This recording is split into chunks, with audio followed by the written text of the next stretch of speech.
Bonjour à tous, aujourd'hui on va se retrouver pour étudier le chapitre numéro 12 de sociologie et de sciences économiques et sociales, niveau terminal. Alors le chapitre 12 est intitulé Quelle action publique pour l'environnement?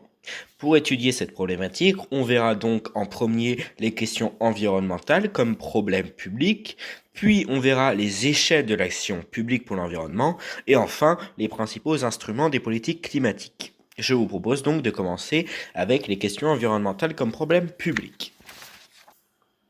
Donc d'abord, pour savoir quelles sont les questions environnementales comme problème public, on va associer les différents acteurs participant à la construction d'un problème public. Tout d'abord, on a l'échelle le plus inférieure avec les mouvements citoyens. Les mouvements citoyens, c'est un collectif d'habitants qui se réunit. Ce collectif d'habitants, il a une fonction et des limites, comme tous les autres acteurs qu'on va voir. Le mouvement citoyen, lui, il sert à opposer à un projet ou à une sauvegarde d'un site naturel, par exemple. Donc, un mouvement citoyen est là pour mobiliser des personnalités pour mettre en œuvre des idéologies et des points de vue. Cependant, on trouvera comme limite le fait qu'un mouvement citoyen peut être éphémère. En effet, le mouvement citoyen des Gilets jaunes, certes, n'était pas pour une question environnementale, mais nous l'avons vu, était qu'éphémère. Ensuite, on peut voir qu'il y a ce qu'on appelle les experts. Les experts, ce sont des personnes qui ont pour but de produire une expertise nécessaire pour élaborer ou mettre en œuvre des politiques environnementales. Donc, ils évaluent le risque d'une catastrophe, par exemple. Cependant, les résultats des recherches de ces experts peuvent être interprétés ou utilisés à des fins politiques et différemment selon les personnes. Aussi, on peut distinguer les ONG, les organisations non gouvernementales. Ces organisations non gouvernementales sont formées de citoyens comme les mouvements citoyens, mais en plus ont des leviers d'action, tels que des leviers d'action juridiques et médiatiques. Les leviers d'action juridiques leur permettent donc d'entrer plus violemment en contact avec les pouvoirs publics.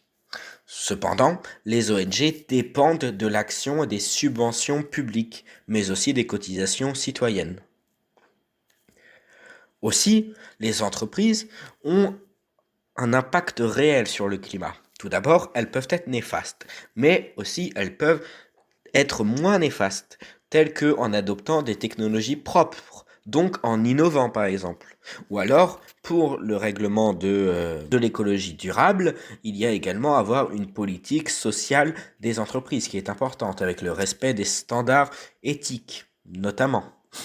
Cependant, les entreprises ont beaucoup de limites. En effet, elles peuvent être soumises au greenwashing ou éco-blanchiment, qui est une stratégie mettant en valeur un comportement éco-responsable de manière mensongère ou bien exagérée. Aussi, les entreprises peuvent avoir des fins malveillantes et pour protéger leur idée, envoient des lobbyistes au pouvoir public. En parlant des pouvoirs publics, qu'est-ce qu'un pouvoir public? Un pouvoir public, c'est tous les échelons qui encadrent la citoyenneté. On pourra avoir l'échelle locale, qu'on verra tout à l'heure avec les municipales, l'échelle nationale, européenne et mondiale.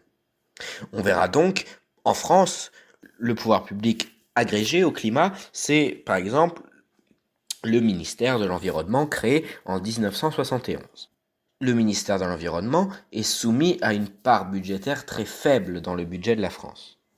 Et, comme nous venons de le dire, les entreprises envoient des lobbies sur les pouvoirs publics. Donc, les pouvoirs publics peuvent être soumis à un point de vue biaisé. Maintenant, je vous invite à voir comment la construction des questions environnementales comme problème public. Donc voici le schéma de l'action publique en tant que processus. On voit qu'à la base, nous avons un problème économique ou social. On prendra la métaphore d'un petit caillou pour que cela parle à tout le monde. Ce petit caillou est donc notre problème économique et social. Sauf que pour que ce petit caillou ait une solution, il faut qu'il grandisse pour toucher plus de monde. Donc, il faut que plus de monde le voit. Et comment plus de monde peuvent le voir? En le médiatisant, en le faisant passer sur tous les journaux, par exemple. Et ça, on appelle ça la mise sur la place publique. Quand on met un problème économique sur la place publique, cela devient un problème public. Donc le petit caillou devient un plus grand caillou. Ensuite, ce grand caillou, pour qu'il soit débattu et parlé par les instances politiques, il faut qu'il soit mis à l'agenda politique et alors il deviendra un problème politique. Ce problème politique n'est juste quelque chose qui est en train d'être parlé par nos instances et nos représentants politiques, mais il n'est en aucun cas encore une solution. Alors, pour qu'il devienne une solution, dite une politique publique, il faut qu'il soit voté, par exemple, ou qu'une loi soit écrite et promulguée donc. Donc, le petit caillou, soit le problème économique, il faut qu'il grandisse, donc il est médiatisé, donc il devient un grand caillou. Et ce grand caillou n'est pas encore devenu un problème politique, donc il faut le mettre à l'agenda politique. Et enfin, pour que le petit caillou ait une solution, il y a des votes et des écritures de loi. Voici le processus de l'action publique. Maintenant, je vais vous inviter à voir quelles sont les relations qui entraînent ces acteurs. Premièrement, on verra qu'il y a deux types d'actions. La coopération, qui désigne un comportement où chacun poursuit ses intérêts, mais en prenant compte de ceux des autres, ou alors en prenant compte des intérêts communs, c'est-à-dire agir ensemble. Aussi, nous avons les conflits. Les conflits, il y a deux types. Ça peut être des conflits d'intérêts ou de valeurs.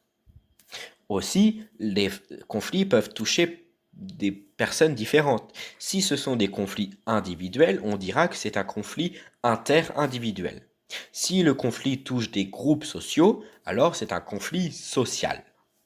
On voit donc que les acteurs de la question environnementale sont amenés soit à coopérer, soit à être en conflit, les conflits pouvant aller jusqu'à la violence. Nous avons terminé avec le grand A, maintenant on va aller sur le grand B, les échelles publiques pour l'environnement. Nous avons vu tout à l'heure et nous avons commencé à parler de l'échelle locale. L'échelle locale est le plus petit échelon pour les questions environnementales.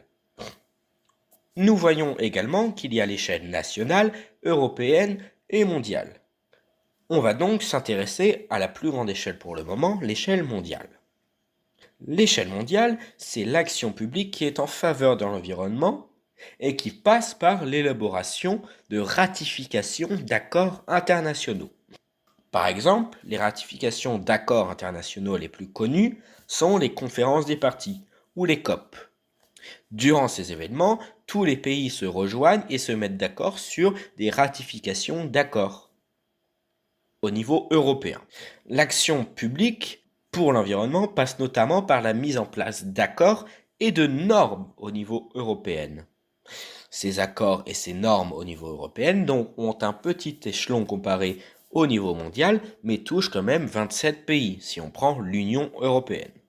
On prendra par exemple l'exemple des voitures thermiques qui seront interdites à la construction à partir de 2035 dans tous les pays européens. Aussi, au niveau national, les États peuvent mettre en place des mesures pour favoriser le développement durable, par exemple. Et ces mesures sont mises en place par la réglementation, par les lois, par les décrets ou les ordonnances. Et ça, comme nous l'avons vu tout à l'heure, c'est la politique publique qui s'en charge. Enfin, au niveau local, les collectivités territoriales, telles que la communauté de communes ou la mairie, peuvent prendre des mesures pour promouvoir le développement. Par exemple, une commune peut décider de mettre un bus gratuit pour favoriser l'utilisation des transports en commun. On notera donc que les différents échelons de l'action publique pour l'environnement sont complémentaires. En effet, le niveau mondial ne peut pas répondre aux problématiques qu'une mairie doit répondre. Et donc, ils sont tous complémentaires pour agir pour le bien commun. Quelles contraintes pèsent sur les négociations des accords internationaux ? Il se va de soi qu'un accord international a le plus de répercussions sur l'environnement qu'un bus gratuit dans une ville, par exemple.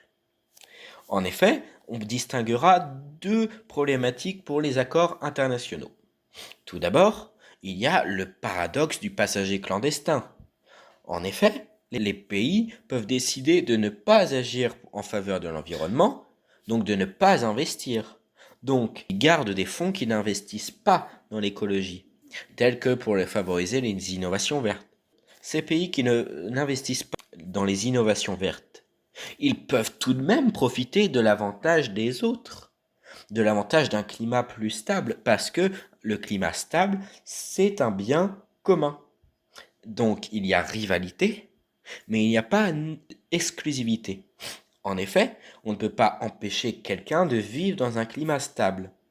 Cependant, si le pays n'agit pas, alors le climat stable est incertain, on n'est pas forcé de l'avoir. Donc, un pays qui joue le passager clandestin n'investit pas dans les écologies vertes et donc espère que tous les autres pays vont investir dans les écologies vertes, par exemple, et donc le climat redeviendra supportable. Aussi, une question plus historique, c'est que des pays peuvent remettre en cause les pays développés sur le réchauffement climatique. Je m'explique. Les pays comme les États-Unis ou la France, ce sont des pays qui ont connu la révolution industrielle bien avant tout le monde, au XVIIIe siècle notamment. Alors, ce sont des pays qui ont commencé à émettre des gaz à effet de serre depuis plus longtemps. Eh bien, quand ces pays se mettent sur la table de négociation avec tous les autres pays, les pays qui sont développés depuis moins longtemps ou qui sont émergents, tels que le Laos, l'Afrique du Sud, peuvent dire qu'ils ne veulent pas les mêmes accords que ces pays-là, car ils ne polluent depuis moins longtemps que les autres. Aussi, les inégalités de développement sont un frein à des questions climatiques. En effet, des pays sont en incapacité, ou alors, s'ils investissent dans l'écologie, vont se retrouver en difficulté financière. Les difficultés de mise en œuvre d'une gouvernance mondiale en matière de préservation de biens communs ont deux variables. La stratégie du passager clandestin, mais aussi les inégalités de développement. Maintenant, passons au grand C, les principaux instruments des politiques climatiques. D'abord, devons nous dire, grâce au chapitre 1, que le climat est une limite à la croissance économique. Nous pouvons voir que le climat est perçu comme une défaillance de marché. On voit deux types d'instruments des politiques publiques. Tout d'abord, il y a les politiques de contrainte via la réglementation. Puis il y a les politiques d'incitation avec la taxation, la subvention et le marché des quotas. Passons donc à l'efficacité des mesures réglementaires. Les mesures réglementaires ont des avantages et des limites. Les mesures réglementaires peuvent être rapides à mettre en œuvre. En effet, une réglementation, c'est rien de plus qu'une loi qui est votée et débattue. Aussi, une réglementation, ça n'a pas de coût de mise en œuvre. Et une réglementation permet d'inciter les agents économiques à innover. En effet, si nous interdisons l'émission d'un certain nombre de gaz à effet de serre, alors les entreprises peuvent être incitées à innover pour que leurs cheminées polluent moins, par exemple. Cependant, les réglementations ont des limites. Il est dur d'avoir une réglementation qui est au cas par cas, donc elle s'impose de manière uniforme aux agents économiques, donc il n'y a pas de réelle justice sociale. Aussi, une réglementation, c'est un coût en plus, c'est un coût de surveillance et de contrôle. On prendra l'exemple de Volkswagen, par exemple, qui avait arnaqué l'Union européenne et continué de polluer davantage. Aussi, la réglementation peut avoir un effet pervers, un effet rebond. Si on pousse les consommateurs à ce que leur voiture consomme moins de carburant, alors les consommateurs, eux, donc les automobilistes, vont voir que les voitures consomment moins de carburant. Ils seront tentés de faire plus de kilomètres vu que leur voiture consomme moins de carburant. Alors la consommation de carburant redeviendra stable ou alors sera même augmentée. C'est un paradoxe qui est appelé l'effet rebond, le paradoxe de Jevons. Maintenant, voyons l'efficacité des mesures incitatives. Premièrement, les taxes environnementales, c'est quoi? C'est un prélèvement monétaire effectué par les pouvoirs publics, donc l'État, sur les comportements jugés néfastes pour l'environnement. Cela revient au principe de Pigou, le principe de pollueur-payeur. On verra donc les limites et les avantages de la taxe. La taxe internalise les externalités tout d'abord. En effet, l'externalité, c'est que une entreprise pollue. Et donc l'action de l'entreprise est néfaste sur l'action des citoyens qui n'ont rien demandé. En effet, si l'entreprise pollue, alors elle nuit aux citoyens. Alors, on peut dire qu'il y a internalisation des externalités. Ensuite, on peut contrôler le coût de la pollution. En effet, on peut donner un prix à chaque pollution. Aussi, comme toutes les taxes, la taxe environnementale donne des recettes à l'État. Et là, pour la même chose que pour la réglementation, les taxes incitent les producteurs à réaliser des innovations vertes. En effet, s'ils ne veulent plus payer de taxes, alors il faut qu'ils reviennent dans les normes, et donc ils doivent innover pour moins polluer. Cependant, une taxe à court terme peut réduire la compétitivité prix d'un État. Et donc, ça favorise le dumping environnemental. En effet, certains pays vont décider de ne pas mettre de taxes environnementales pour que leurs entreprises soient concurrentielles, voire moins chères que les autres entreprises des autres pays sur l'échelle internationale. Et cela est appelé la fuite carbone. Aussi, il est difficile d'évaluer le montant optimal d'une taxe. En effet, il est dur de calculer combien chaque entreprise doit payer. Et aussi, une taxe, ce n'est pas l'entreprise en elle-même qui paye le coût de la taxe, c'est les ménages. En effet, une taxe augmente les prix, comme nous l'avons vu dans le chapitre 1. Donc le pouvoir d'achat des consommateurs est diminué, et cela peut pénaliser les ménages les plus moyens. Pour les subventions maintenant, les subventions est de l'argent qui est donné pour favoriser les innovations vertes. Voyons donc maintenant les avantages. La subvention permet d'accélérer la transition écologique. En effet, si nous donnons de l'argent à des entreprises pour qu'elles innovent vers le vert, alors la transition écologique se fait plus rapidement. Aussi, les subventions permettent de réduire les risques financiers. En effet, les crédits d'impôt permettent aux entreprises d'avoir un fonds monétaire suffisant pour innover, alors que certaines banques refusent ou ont peur de prêter de l'argent à des entreprises qui innovent vers le vert. Aussi, une subvention, c'est une approche positive comparée à une taxe. En effet, recevoir de l'argent est plus positif qu'en donner. Cependant, la taxe a un risque de dépendance. En effet, les entreprises peuvent devenir trop dépendantes des aides publiques, ce qui réduit leur incitation à investir par elles-mêmes.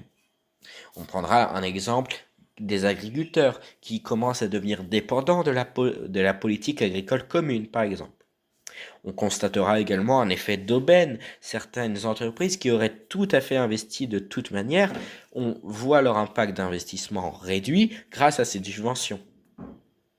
Aussi, il y a des inégalités d'accès. Les grandes entreprises mieux structurées peuvent répondre à des appels d'offres et des appels de projets plus rapidement, car ont plus de personnel. Donc les petites entreprises voient les subventions plus difficiles à acquérir. Et aussi, quand il y a des problèmes de budget d'un État, une subvention, ça a un coût budgétaire élevé. Donc, lors des périodes de contraintes budgétaires, cela peut mettre à mal le pays. Maintenant, voyons l'un des derniers instruments, le marché du quota d'émission. Le marché du quota d'émission, comme nous le voyons sur le schéma ci-dessous, c'est un marché. Donc, il admet les mêmes règles, les règles d'offre et de demande, avec les mêmes limites et les mêmes avantages.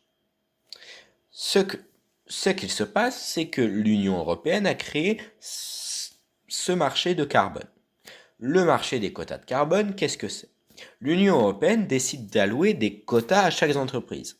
Un quota, c'est une tonne de carbone ou d'équivalent émise. Donc chaque entreprise a une limite d'émission de carbone. Ce que cela permet, c'est qu'une entreprise ne peut pas dépasser le quota qui est fixé par l'Union européenne.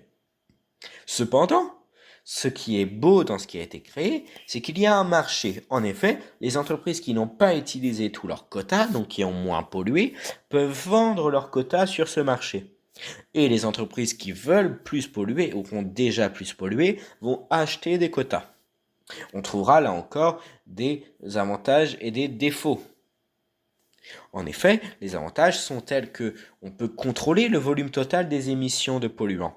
En effet, puisqu'il y a 12 000 entreprises qui font partie de ce marché des quotas d'émissions, alors on, alors on estime et on donne un quota de pollution totale de ces 12 000 entreprises, qui peut fluctuer à la baisse, bien évidemment. Aussi, on internalise donc les externalités, vu que c'est un marché et on fait payer les plus gros pollueurs, et à l'inverse, les moins gros pollueurs peuvent gagner de l'argent en revendant leurs quotas. Aussi, l'effort est centralisé. C'est toutes les entreprises qui vont faire un effort. Enfin, pour les limites, cela a un coût de surveillance. En effet, il faut surveiller bien que les entreprises ne dépassent pas les quotas ou alors rachètent des quotas quand elles polluent trop. Et aussi, on peut voir une instabilité prix. En effet, vu que c'est un marché, on peut comparer le quota à une action en bourse. L'action, donc le quota, n'a pas le même prix un mois sur l'autre. Donc, si une entreprise achète son quota plus cher un mois sur l'autre, alors ses prix peuvent fluctuer. Alors, merci beaucoup pour avoir suivi cette vidéo sur le chapitre 12 avec quelle action publique pour l'environnement. Donc, on a bien pu cerner que les questions environnementales comme problème public. On a également vu les différentes échelles de l'action publique pour l'environnement avec les contraintes que pèsent sur les accords internationaux. Et enfin, on a vu plus récemment les principaux instruments des politiques climatiques avec des mesures réglementaires et des mesures incitatives. Je vous remercie d'avoir suivi jusqu'à là. Nous répondrons à vos questions, bien évidemment, dans nos commentaires. S'il y a des questions, nous répondrons soit par commentaire, soit si nous jugeons pertinent de répondre, nous ferons une autre vidéo ou un short. Nous vous remercions donc et vous laissons à vos révisions. Bonne journée à vous.